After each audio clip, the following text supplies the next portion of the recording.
full clinch like this, and it'll work in either case, okay? Yeah. So I know kind of like with a lot of stand-up and judo things, there's counters to that. So what should we be looking for when we're trying to set that up in terms of them trying to trip us in return? Just like general like things to be aware of if we're going for that. Well, don't be predictable, right? With every move, right? So if I'm just here and I'm constantly doing the same move, maybe as I do it, if he does it to me, if you do a little, I can go whoop and then kind of like do a little circle around and catch him with my own one. So there's a little bit of back and forth with that for sure. But like with everything, don't be predictable, and you know, freaking set them up into it. That's why I like pushing, getting the reaction, and working off that. Okay, I want to move on because time is working against us here. So another throw, and then we'll put them together as a combination. One of my favorites, and this is against, the ones we just did are good when we're close. We're in a clinch like this, we're in this kind of Greco-Roman style, or this kind of thing, or we're, you know, standard judo grips. But then, because in those cases, it's easy to block, reaches his ankle, yeah? However, when the guys do this, I don't want to play with you. I just want to lock my arms out and do this, okay? Now I can't reach his ankle. Now my foot sweeps don't work. Now, of course, in the sport of judo, if you do this, they get penalized for inactivity because this is just shutting the game down, okay? In Jiu-Jitsu, there's no such rule. You can just lock your arms out and do this for the whole match if you felt like it.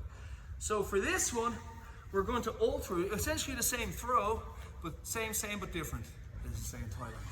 Okay, so for this one, we're going to, instead of blocking the ankle, we're going to switch to the knee. Okay, Hizaguruma, knee wheel in Japanese.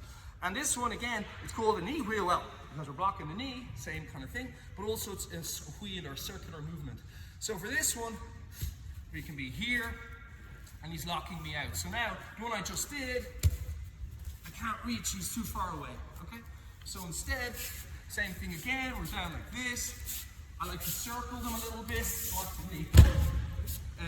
Hizaguruma, knee wheel, okay? So it's kind of the same thing in a way. I'm using a straight leg, turning my foot on the arch of the foot, and I'm blocking right on the outside of the knee, just at the knee joint. Again, I'm not kicking it, I'm just placing, because, you know, people just under the knee, you got a really thick, heavy part of your shin bone. You know that bit that's horrible to kick, or you know, you break your knee on, or break your leg on, right under the kneecap, that heavy part of the thickest part of the shin bone. So if you start kicking that, you're going to break your foot, so don't do that. So again, this one is a placement. You're placing your foot here. Again, if my knee is bent, you can just push through it. I keep using that golf club with a hinge in the center analogy because I think it's kind of funny. But so my leg is straight like a bar, and I'm blocking it. Now the key to this, again, is movement. If I'm just standing square with somebody and I do this, nothing's going to happen except I'll probably get thrown. This, again, is some movement. And it's like with every kind of good takedown, it's movement based and creating angles. I'm not just trying to brute force somebody, especially if they're bigger. That's going to not work well for me and waste my energy too. So we're here. He's got the stiff arms this time, and he doesn't want to let me get close. Now it's a matter of, personally, I like to circle it a little bit, but again, I need him advancing and I need him circling. So the best way to make someone circle the way you want is, of course, to bring him the opposite way. So for this one, I'd like to have my partner circling this way. So that when I block this, he'll flip over it, yeah? So, of course, well not of course, but in Jiu-Jitsu, one of the best ways to make someone circle this way is to pull him this way. And he's like, I don't like being pulled that way, I want to go the other way. I'm like, very well, let's go that way. So, you're here, you're pulling this way, pulling this way, oh, Hizaguruma. Okay? Again, this can be done left and right side. You can do this throw on this side as well, and you can do it on this side.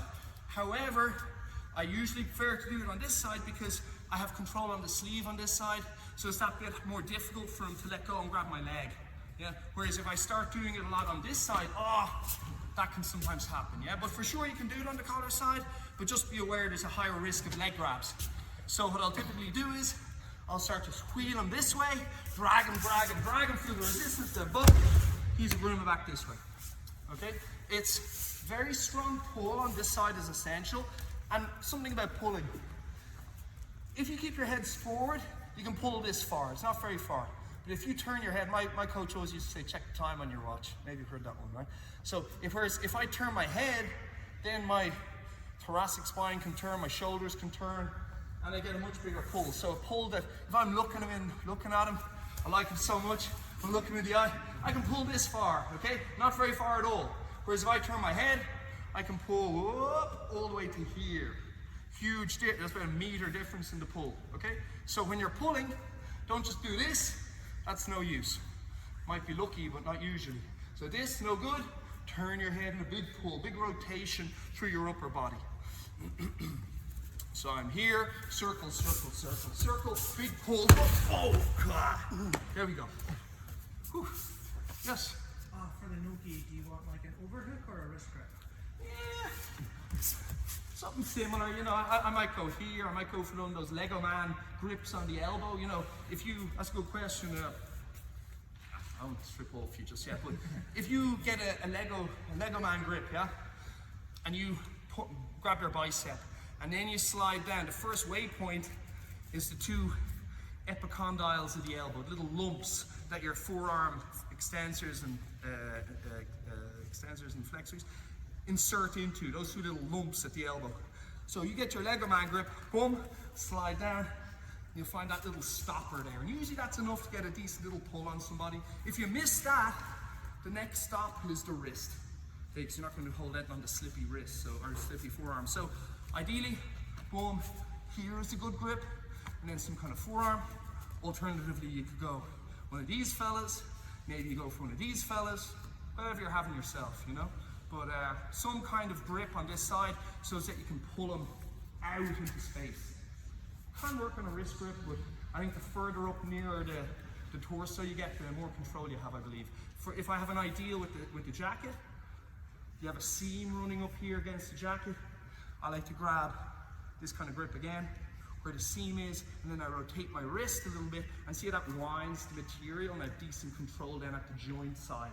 And that's usually a pretty good grip, okay? But for Nogi, Lego man, whoop, find the epicondyles of the elbow is usually what I do. But this one can work too, this one can work too, even the wrist can work, but play with it and see which one, you know, which tastes or suits you best. Okay, so we can be here, move around, whoop, whoop. He's a groomer. You have 10 minutes, let's give it a go, guys. 1, 2, 3.